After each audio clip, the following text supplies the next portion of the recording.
I just woke up to a notification saying I received $16.50 in dividends from Manulife this morning. So yeah, that's awesome. I'm at a point in my investing where some of the dividends that I'm receiving from some of my stocks actually could be put back into those stocks even further. So this is what is known as a DRIP program, dividend reinvestment program, or is it plan? Tell me in the comments which one it is, program, plan. Regardless, we also know this as like the snowball effect, where basically you start putting more money into the same stock with using those dividends, and it just keeps growing and growing and growing. So is the drip program too good to be true? Is it too simple to provide it much value? So in this video, I'm going to talk about some of my thoughts, some pros and cons, if you will, about drip programs, and I want you to tell me what you think. How's everybody doing? I hope you and your investments are doing well. My name is Steve, and I started this YouTube channel because I want to talk to people about how easy it is to invest in the stock market. I'm using Wealthsimple Trade, but you can try any other platform, and it's simple. Just putting $150 every week into a tax-free savings account, or you could put it into an RSP. But the secret is you are investing every week, putting money away and growing your money. And you don't have to start a YouTube channel. I just did that for fun as a way to kind of learn more and just be part of this awesome community. Thank you so much for joining me. Like and subscribe. Let's keep on going, shall we? These are the 3 positions I own that I technically could do a drip program with. I'm going to look at my phone because I got some numbers here that I'm going to read off to you. So bear with me.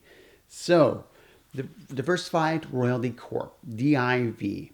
So I currently have $1,300 worth of shares with them, and it pays me roughly $8.80 every month, because this is a monthly paying stock.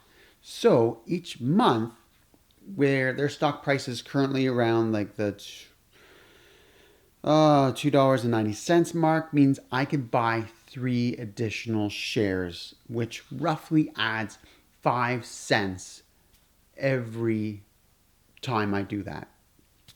So a nickel every month, just by kind of doing that, but just by taking those dividends, putting right back in, I know for sure I know it's a nickel, but guys, come on, it adds up. I'm saying a nickel this month, a year from now, we're talking 10 cents. So an example of a quarterly paying stock would be Course Entertainment, ticker symbol CJR.B.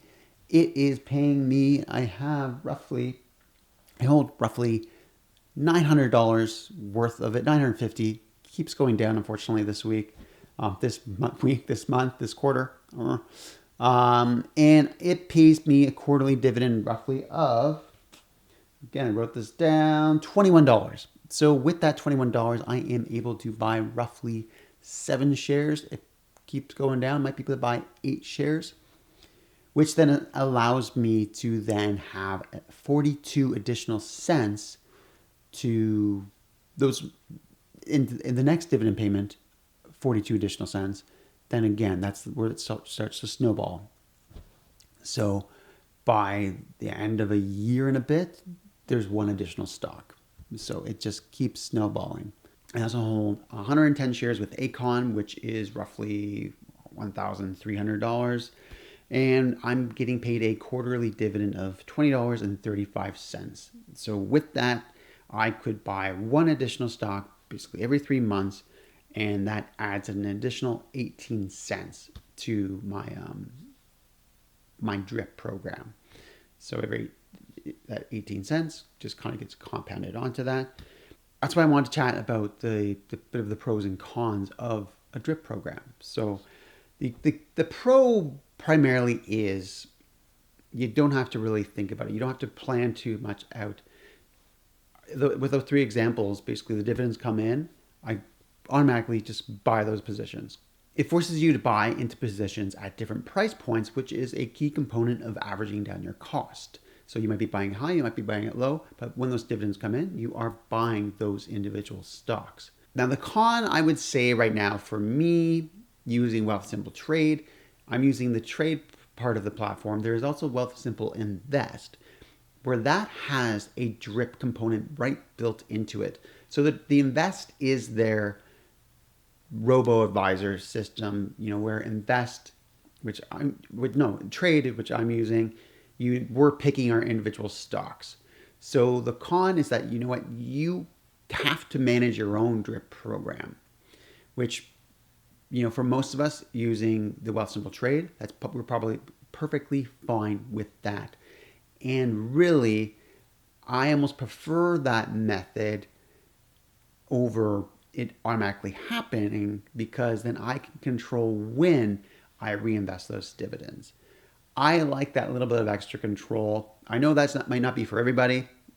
Heck, the appeal of just throwing some money into something and letting something else figure it all out, and hopefully a modest fee, is definitely appealing. But for the sake of making these videos and just kind of learning about these different positions and just learning the vernacular of stocks and everything, it's fun to then just do it yourself as well. Because I personally like just pooling all the dividends together, looking on my spreadsheet to figure out, okay, what positions have dropped the most, what positions have a ex-dividend date coming up, so I can put my money into it now and then see that those dividends come sooner. So that way I'm kind of speeding up, shortening the cycle of my return on investment. So I pool all that money together and then decide really kind of where I want to put it, versus, again, being forced to do some of these individual positions where maybe that money would be better spent somewhere else. So that is why I consider that maybe a bit of a con of the drip program. But again, it really comes down to how much you really want to manage your own investing and what you want to do with those dividends. As always, guys, thank you so much for joining me. I hope you enjoy these little pros and cons. Let me know if you have any pros and cons of drip programs. I know it's not part of the Wealthsimple Trade platform, but if you're trying to do something yourself, I'd like to hear more about that. So until next time, keep it in the green, and we'll see you in the next video. Take care, everybody.